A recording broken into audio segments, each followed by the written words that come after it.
My name is Steve Wilson. Everything that he said is true. I'm amazing, humble, and hi Stephanie, thanks for coming. I met him at Channel 4. I worked at NBC4 as a digital account manager. And while I stand up here, while you ponder the irony of a fat guy standing in front of you talking about feeding people, I'll tell you a little bit about my family that will give you an idea of why I speak the way I do. My grandmother used to have this great phrase that she would say to me all the time. God rest her soul, I still try to do it every single day. And I'm sure most of you do the same thing, is that before your head hits the pillow every single night, try to make a difference in at least one person's life. And I'm sure that you all do that.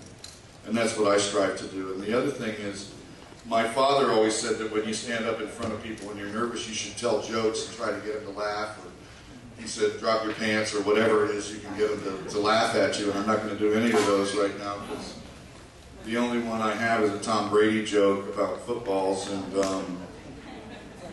it's not a clean one. So I'm not going to do that.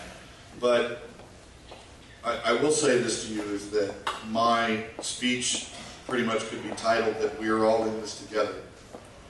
And what a difference a year has made in my life. I want to take you back a couple of years and let you know a little bit about where I was. Then I'm going to tell you what my life has been about and where I am today. A couple of years ago, I was living in Dallas, Texas. Had a beautiful house on a golf course. I have an 8 handicap. Anybody wants to play sometime, bring it on. Married, had 3 awesome kids. One of them was off in Pennsylvania, living on her own. The other 2 in the house were just amazing children. Bright and funny and tons of friends, and it was everything you would want your kids to be. And I was married to a wonderful woman that she was smarter than I was, and that was it. And I was happy where I was. Dallas was kind of a cool town. There was tons of stuff to do. I was a Rangers and a Cowboys fan before I even moved to Texas. It was great to go there, and sorry for being a Cowboys fan. But I found out a couple of years ago that my wife was going to be transferred back to Ohio. And I say back to Ohio because the first 27 years of my life I lived here in Columbus. I went to Dublin High School when there was one Dublin High School. Anybody remember that? Back in the 1920s? Anybody? No? You? Okay, good. Thank you for that. And I was so excited. I was like, oh my God, I'm moving home. My friends are there, my school. I went to Otterbein College. Awesome. Going back. Donato's Pizza. Oh my gosh. And I started thinking about all the things I was... Bob Evans sausage gravy. Oh. I could rub that stuff on my face. It's so good. Skyline chili. Oh. I'm going to need a moment. No, really, I'm going to need a moment. No, I was in heaven. I couldn't believe that we were going to go back home.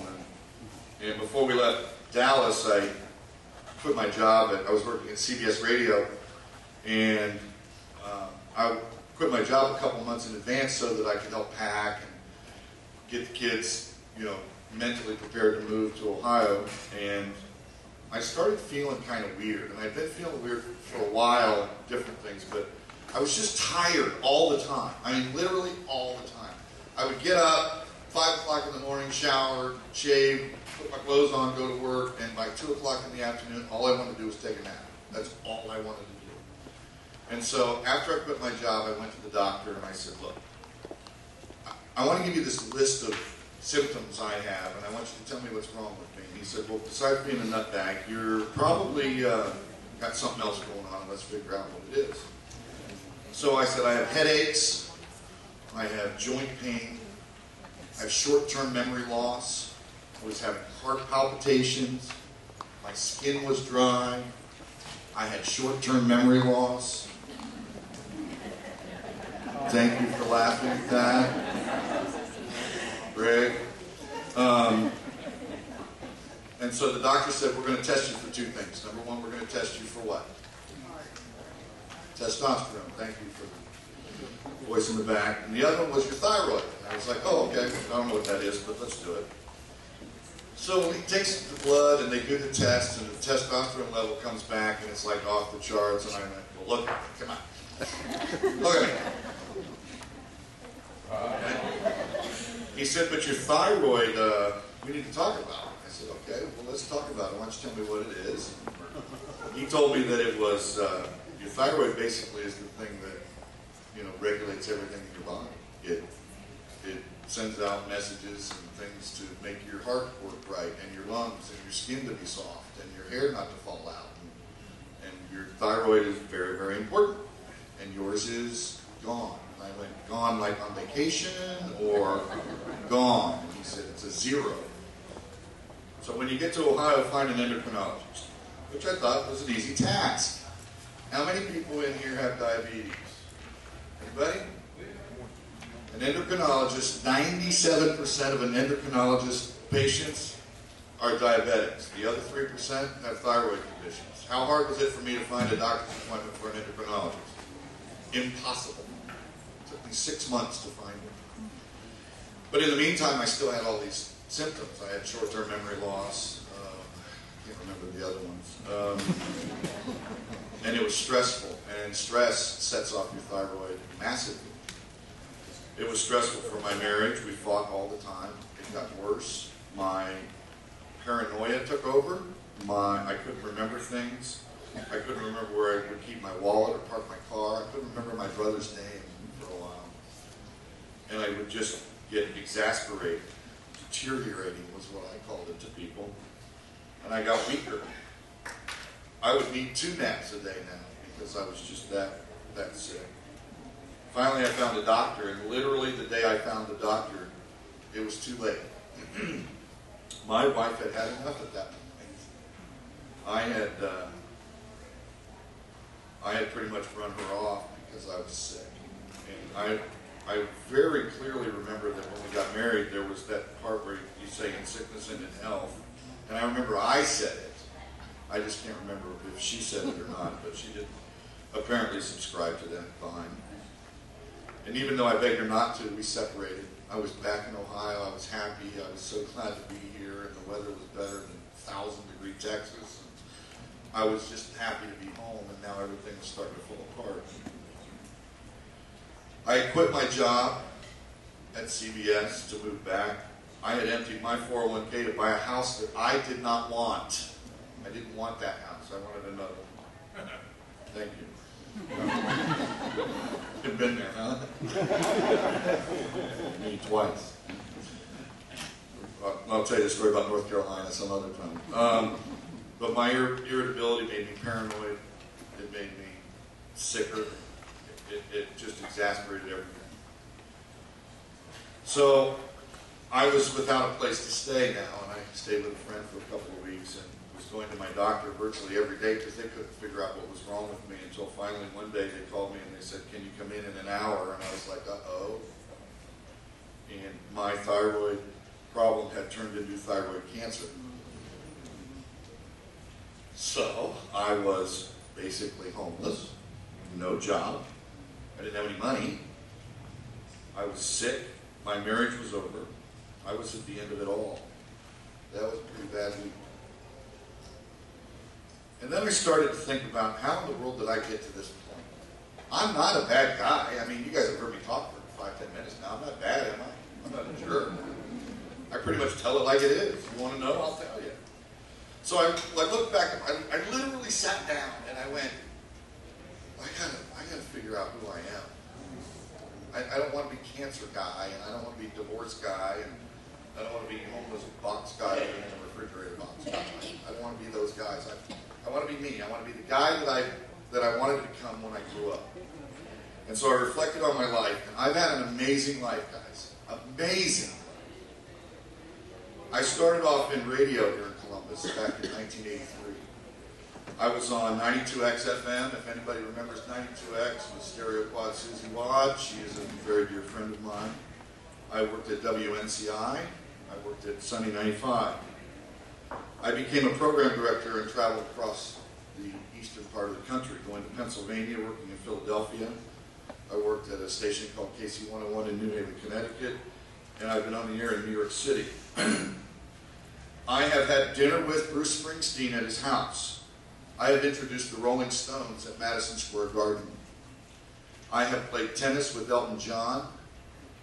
I went to a party once where I got to dance and be kissed on the mouth by Cher. And oh my God. Sonny wasn't there. He was dead. I've had Christmas dinners. I've held Grammy Awards from Billy Joel. I've held Michael Bolton's Grammys. You name somebody, I can tell you a story about. I have a quick story I will tell you is that I was a program director stationed in New Haven, and this guy lived in Connecticut. He was a big star in the 70s, and he had this huge album, and he was a friend of the radio station. So I was program director, and I'm sitting in my office listening to songs, trying to figure out which ones we're going to play, and the phone rings, and it's the receptionist, and she says, and she's old. I mean, this lady's like Caesar old. I mean, she's like 140. Swear to God, she's old. And she goes, Mr. Wilson, there's a gentleman here in the lobby to see you. And I said, oh, who is it? She goes, hold on one second. What is your name again? What is it? Oh, it's Mr. Loaf.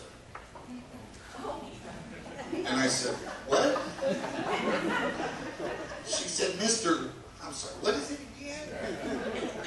Mr. Loaf? I go, meatloaf? She said, hold on, is it meatloaf? Oh, it's meatloaf. Are potatoes here?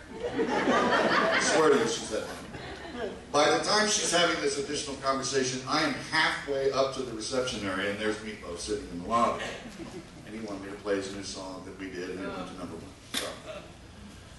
So as you can see, I got a ton of stories, and my life's been pretty amazing. I've been a senior manager, a program director, operations manager, disc jockey, senior marketing manager. When I got out of radio, I went to work in banking and was a vice president for 7 years. You believe that, Brad? I've had a very good life. I've made lots of money. I've struggled. I've been married a few times. I have amazing children, and life seems pretty good from the outside. But at that time, I was falling apart. I was lost. I was sick. I didn't feel good. I was losing weight. I wasn't eating. I wasn't allowed to see my kids for the longest time, and my kids are my heir. And without my heir, it's hard to feel better when you're sick. So I was lost and sad, homeless. I felt abandoned. I was hungry. I was angry. I didn't have any idea what I was going to do. I also realized the last thing I thought about was I was out of money. Friends and family had helped up to that point, but it had all dried up, and they were pretty much done with me. And they were like, go get a job, you fool. And I was sick, and nobody wanted to look at my pasty white butt, and I couldn't get anybody to hire me. I was also now on medication that cost me about $900 a month because I didn't have any insurance at that time. My doctor's appointments were getting canceled because I couldn't afford it. I couldn't afford gas for my car. I was in the last 2 weeks of living in a hotel that literally 2 doors down, the woman that was living in there who was having some of the same problems I was stabbed in the face. And the guy on the other side of me liked to smoke pot all day long. And it was in a bad neighborhood, and the cops were there literally every other night. I was in the last 30 days before I would be on the street and not know what to do.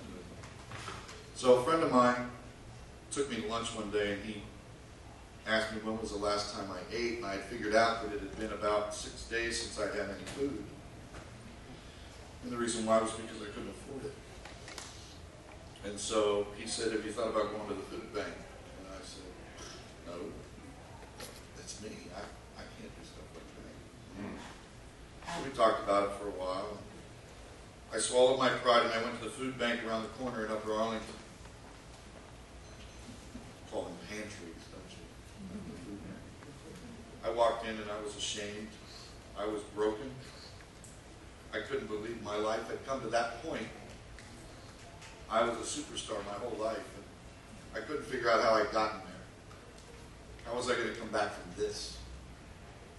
And And I go out and I do these speeches and I look around the rooms and I see people's faces and I see smiles and I see tears and I see people who, when I look at them, they either put their head down or they look the other way or they smile and nod like you just did.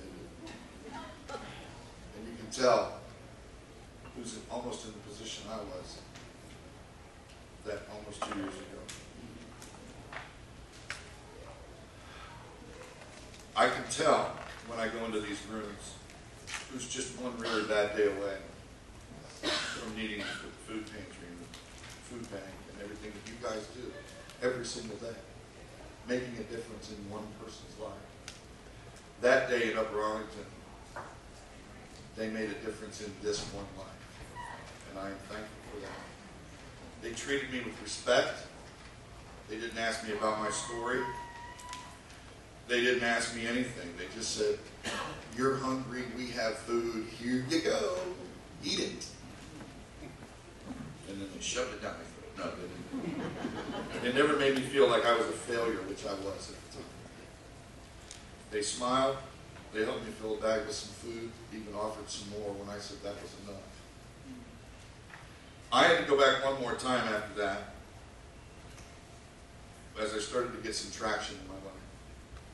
So I decided to divide my life into 4 parts, and those 4 parts were get a job where I would make some money, then I could have the cancer taken care of, find a place to live, and then I'd be able to see my kids again, because I hadn't seen them now for about 3 months. Christmas had come and gone, and that was my favorite time of year, and I didn't get to see my kids on Christmas. So I had the surgery. Anybody want to see the scar, you can come see it. I'll be in the lobby afterwards.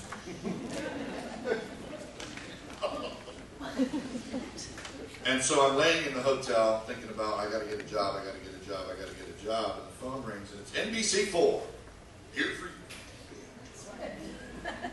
And they said, "Can you come in for an interview?" And I said, "Sure, can we do it next week? I just had surgery." "You're right, we can do it next week, I just had surgery." They're like, "Sure." About 20 minutes later, the phone rings and they're like, "We don't want you to get away, can you come in this afternoon?" And I'm like, "I'll come in, but I'm not wearing a tie or pants." I didn't say the pants part, but I literally went in there in a jacket and a wrinkled shirt and dress pants, and I don't remember if I wore shoes or not, but I went in and they basically offered me the job on the spot. And I was very happy. I got my apartment a week later. Somebody loaned me money to put a down payment on an apartment. I got to move in my thousands of Ohio State decorations, and I am not kidding you, I have 1,000 Ohio State decorations. It was my place. And a week later, I got to see my kids. And that was fun. I look back on that time and realize a couple of things. Number one, we are literally all in this together. All right? You can call it what you want. It takes a village, you know, getting in a circle singing Kumbaya, I don't know. We are literally all in this together. And it takes one really bad day or one really bad week to be where I was. Whether it's sickness, whether it's job related, whether it's just bad times. It's one really bad day to be where I was, which was alone, scared, hungry, sad, depressed, and in an instant my life had changed. When I go out to do these speeches, I look across the room and a lot of the people are peers of mine. Why do you have the same kinds of experiences I have? I'm a manager. I'm a father, a brother, son, friend, co-worker, family member, neighbor, pain in the ass, whatever you want to call me. I don't care. But we're all right here with each other. And you could all be just one really bad day away. And the stuff that you do every single day makes a difference in one person's life. It's important to thousands of people every single day. They're not here as a lifestyle. They're here for a lifeline, a life preserver, a life jacket. They just want to get back on the boat, guys, just like I did. So we fast forward to today, I'm struggling again. I get to see my kids, which makes everything go away for a while. But I'm still struggling with my thyroid. They took it out, but normally I weigh 210 pounds, and since my surgery I've gained an enormous amount of weight because they still can't figure out why my thyroid medicine is not working. And it costs a fortune, even with Obamacare, which, by the way, I had to go on because my position was eliminated at Channel 4 2 weeks ago. So I'm without a job again. But I saved up enough money that I get to keep my apartment. And I get to see my kids more than I could want. And I have a teenager again who just turned 13 who said, "Dad, no one talks to me like that." And I said, "Yes, I do. Clean the bathroom." I'm desperately trying to find another job. I think the people at the food bank can vouch for that as I say, "Do you know anybody here? How about over here? How about over here? You know anybody over here?" My kids are funny and passionate.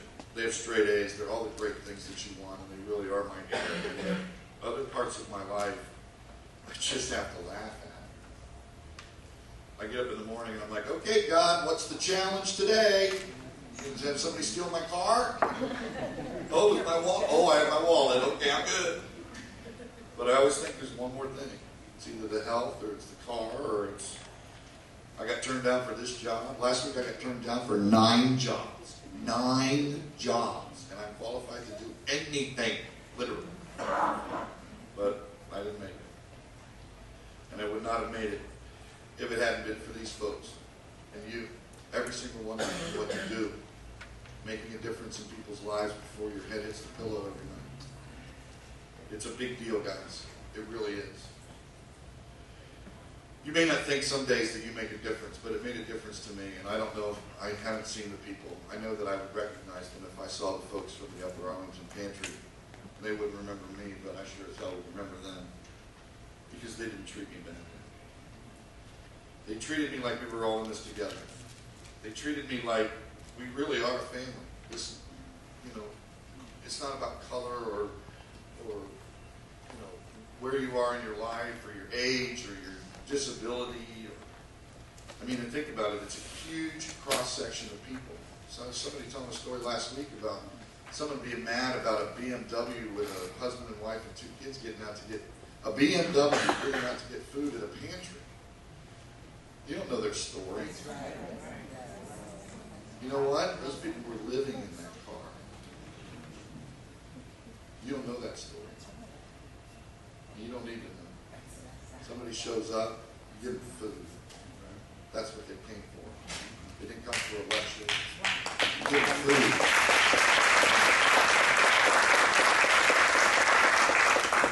But you make a huge difference in the lives of a great cross-section of people. Old and young, sick and well, poor and middle incomers, maybe high incomers that have lost their jobs. All colors, all religions, everyone. Even someone maybe sitting in the room today. It is our reality, and I will work as long as they ask me to speak in front of people like you until we shut the doors of this place and we don't need it anymore. Because that's the goal. So, what else do I have to say? I could stand up here and tell you a couple of fat jokes, but I'm not going to do that because I'm going to go in the hallway and cry. Because I'm sad. But I want you to know that it's an honor. It is a privilege. I am humbled every time they ask me to do this. Always remember, and please don't ever forget, it's real easy to forget what's important.